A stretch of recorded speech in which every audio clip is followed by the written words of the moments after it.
Framework laptops have modular ports that you can swap out. Internally, there's a USB-C connector, and you can plug in almost anything. I have HDMI, USB-C, USB-A, a micro SD card reader, and you can even add on full-size Ethernet. The downside to these things is each one adds on 10 or 20 bucks to the price of your laptop, and it's like paying an extra tax just to have ports.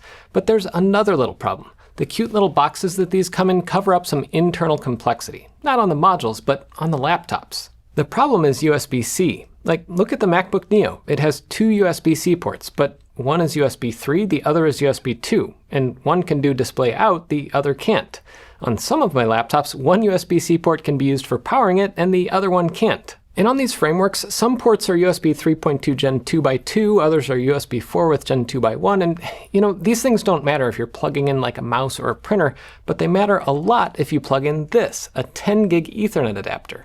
Now, there aren't many laptops out there with 10 gig Ethernet, and if I'm being honest, I usually don't need 10 gigs on my laptop, at least not on the road. And you probably don't either. But I definitely want it.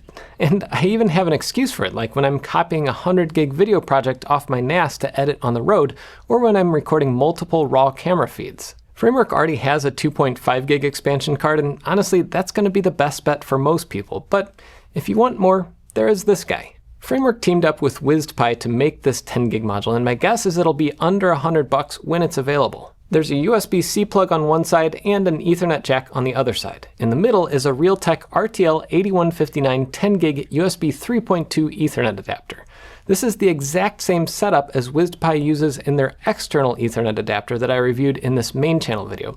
And look at that, these modules are almost identical. The major difference is this one is made of plastic and the other one is made of metal. Will that matter? We'll see. But first, if you're splurging on a high-end Framework laptop, you might want to save a little money elsewhere, and that's where this video sponsor Mint Mobile comes in. Just like paying extra for bandwidth you can't use, why would you want to deal with physical stores and sales reps who upsell you into paying for things that you don't need? Mint's all online. There's no pressure, just a few great plans to choose from. Their prices are straightforward. You can pay in 3, 6, or 12-month durations, which saves on billing fees. The more months you pay at once, the more you save. But don't want to pay a whole year at a time? No problem. And what if you're already happy with your phone? Well, you can just bring it to Mint. You can keep your phone number too and do everything in your home with an eSIM.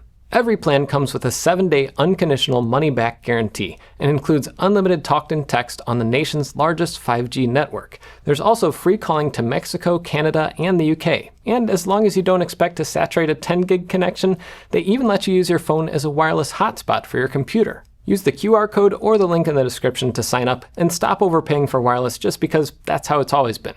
With premium plans starting at just $15 a month, Mint helps you break the traditional wireless cycle. Back to the module. Plugging it in is as easy as any other Framework module. You just slide it in until it clicks. I tested it in my Framework 13, and the first thing I noticed is just how much it sticks out. Like, that's not going to fit in a lot of laptop bags unless you pop out the module. And that's also a problem on the 2.5 gig adapter, so it's not just this one.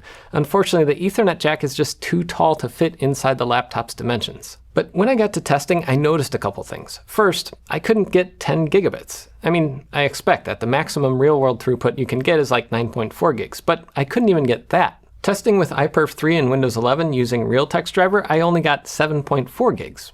What gives? Well, here's where the fun begins. Framework has multiple generations of mainboards, and each generation has CPUs with different capabilities. And each of those capabilities is broken out to different ports on the mainboard. So like the 11th gen Intel board only has USB 3.2 Gen 2.1 ports, meaning you can't get more than 6 or 7 gigabits.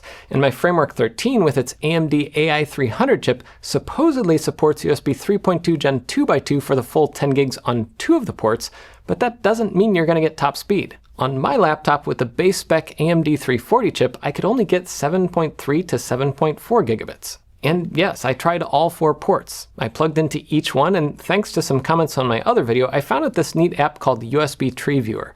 I found out that I'm only getting Gen 2x1 on all 4 ports, so maybe Framework's USB port matrix thing needs updating for the base model AMD that I have. I don't know. One other thing I noticed while I was testing this was how hot the bottom of the module was getting. I pulled out my IR camera and look at that, 52 degrees Celsius. That's a bit toasty.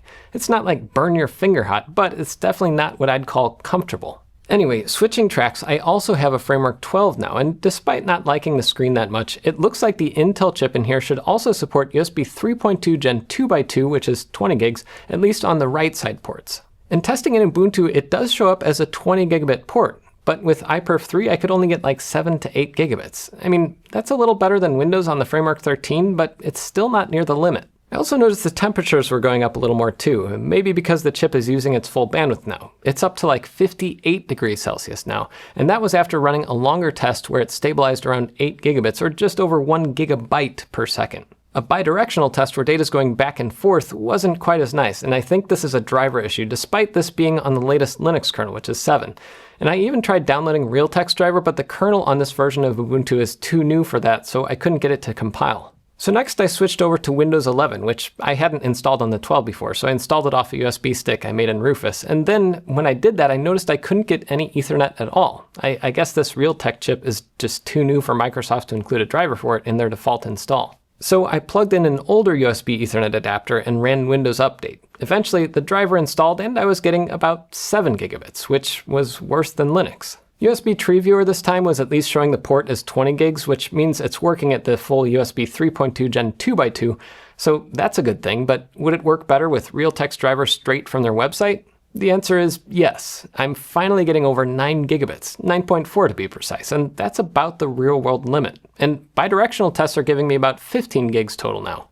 That's a lot better than the 8 gigs up and 5 gigs bidirectional on Linux, so drivers definitely make a big difference. They also seemed to make a difference with heat. Before I was getting into the upper 50s, now I'm hitting almost 70 degrees Celsius on the bottom side of the Ethernet module. And that is very hot. Like, with long-term exposure to that, you could definitely run into toasted skin syndrome. That's a real thing.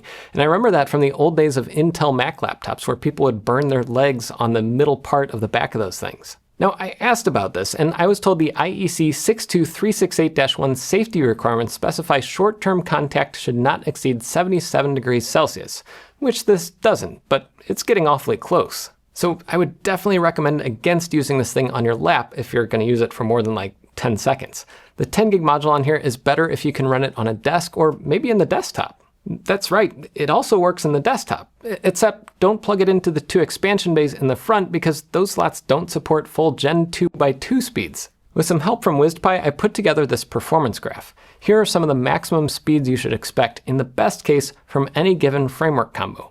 The Framework 12, despite its warts, seems to have the best USB-C ports for this thing. The Realtek chip at the heart of this module is a little quirky. You need Realtek's latest drivers to get the full performance, but if you're on the latest version of Linux, that can be a little bit tricky to get them installed. Then you need the right USB-C port with the right amount of bandwidth, and even with Framework's port matrix charts, that can be a little bit misleading, like with my base model Ryzen AI mainboard.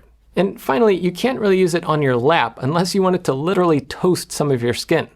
On the plus side though, it does work, and you'll get at least 7 or 8 gigabits on most frameworks, at least if you plug it in the right port. But I think for most people, if you need Ethernet on a framework, just get the 2.5 gig adapter. And if you need 10 gigs at a desk, this will work, but I think using a Thunderbolt dock might be the best option if your framework supports that. And I just realized I didn't script any kind of outro here, so see ya!